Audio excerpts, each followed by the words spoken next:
up you. Okay. My name's Lisa. Hi. Lisa. Charles. Hi, Charles. I'm a medium and clairvoyant. Sorry, I speak to dead people. Oh, wow. Okay. Okay. You had a very strong relationship with your grandmother, didn't you? Yes. So your grandmother's barging in, elbows going. Yeah, she was like that. Let me get in. She liked to be involved. She was like the matriarch of the family. Yeah, You know. definitely. Now your brother's still with us, isn't he? Yes, he is. Because she has been with your brother recently Wow. over a lot of heartache and a lot of pain. That's amazing. He just had quadruple bypass surgery. Right. And your father's passed. Am I correct Yes. in saying this? Great guy. Yeah, that's true. He is like you and him are buddies. He was my best friend. And you do fit into his shoes. I don't know about that. His words are twice over. You match up. He said you're a good man and a better son. And he said, I love you and I will be there waiting. I'm not going anywhere. That's amazing. I'm kind of stunned and overwhelmed. I think Lisa's the real deal. She connected with my grandmother and my dad. Everything she said pertained to my life, my family. All right, Thank have you a very great much. night. You Take too. care. Thank you nice so much. to meet Okay. you. Nice to Bye-bye. meet you. I'd like to welcome my next guest, Michelle. Hi, how are you? I'm good, thank you. How are you? I'm great, thank you. Thank you for asking. Thanks. Do you want to know everything? Yes. Okay.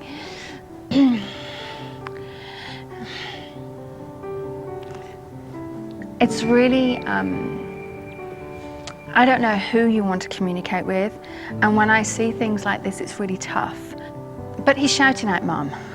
I can only assume that this is your son. And he was just about to hit a certain age that I feel his life would start. Now in England, that's 18, but over here I think it might be 21. That's right. But he showed me he was just approaching the age where he had the world at his feet. Yeah. Was it just before his birthday? Because he keeps talking how it was just before his birthday. Yeah. Okay. Oh my God, he loved you. You and he were, in a way, like soul connected. Missing. Why do I feel like, had he gone missing? Or had there been a feeling that he hadn't contacted you for a while? We hadn't spoken for a while, but I knew where he was, but we hadn't been in touch for a little while. He just keeps showing me that he hadn't communicated. Yeah. And he just keeps talking how there wasn't an argument. No. There wasn't an argument, it was just the way that things were. Yeah. It was the situation. Do you understand this? The situation puts distance between the two of you.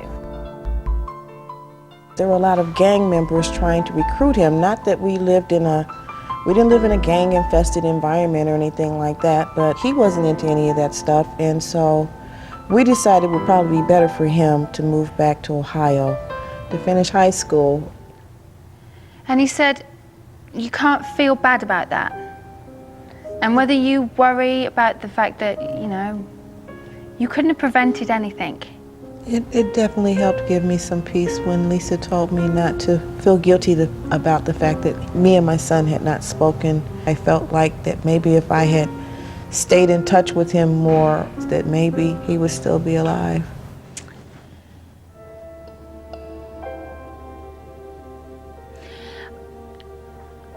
Sometimes I like giving names, sometimes I don't. Because names come very faintly, very, very faint. But before I met you, I kept having this feeling of a T name, like T and a Y. Who's that? That's my son. That's your son, okay. We called him Trey. And who's Robert? That's his father. Well, that's his name also. Oh my God. She was definitely on point because people in school or outside of work or whatever would always call him Robert, but only those who were very close to him called him Trey. That was his nickname. And he's holding it's like he wants to hold your hands, but also interweave his fingers.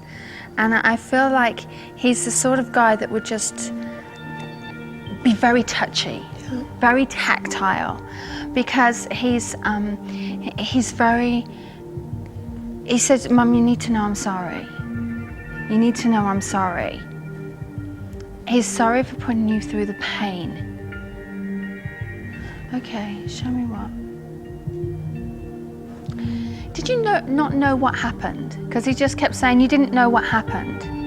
And he keeps showing me that there's been different stories. Do you understand this? I think, put me in that situation of what happened. All around this area hurts.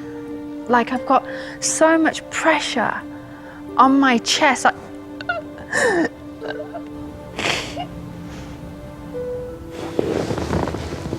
It's okay. Do you want to stop? Just for a second, please. Yeah, there you go. Sure. Okay. You're in control. Do you want to stop? Stop. I want to know. Okay. I want to know. He's shown me that he felt like it happened very suddenly, happened very quickly. Now he was found on the floor unconscious. And did he pass later on as well? Because he felt like he was unconscious for just a period of time and then he passed.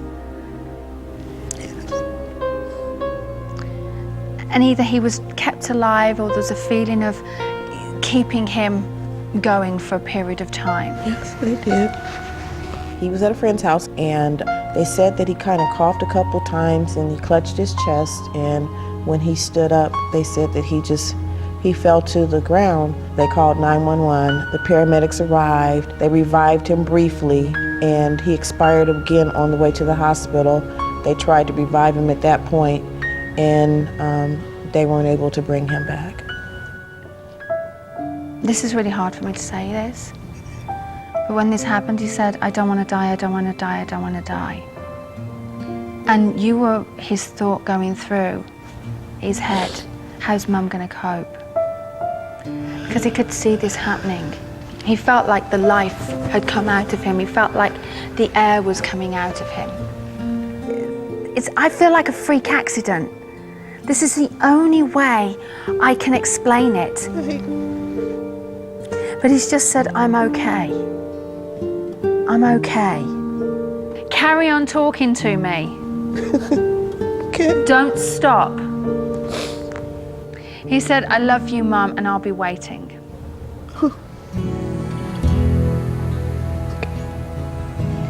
Now his energy's starting to fade. So I'm going to ask you, do you have any questions? It's just that I just miss him so much. But it was good to hear from him. Yeah? He hasn't changed. I'm just glad to know that he's safe and that he's okay. I hope that's giving you some comfort. It has. It has. You have no idea. My experience with Lisa was just totally amazing. She's definitely the real deal. She brought up things that there was no way that she could know. There were some things that no one knew except for me. Just to know that he's around me all the time, it gives me a lot of comfort. It really does. Now I think maybe I'll for the first time in a long time, I'll probably get a good night's sleep tonight.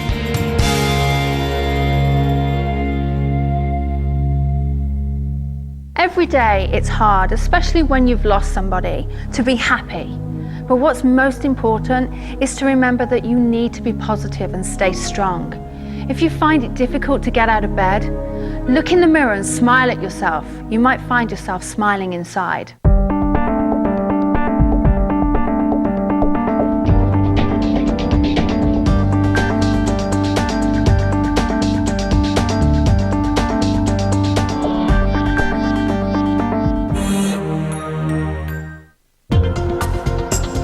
Lisa Williams is back with more Voices from the Other Side next Friday at the same time.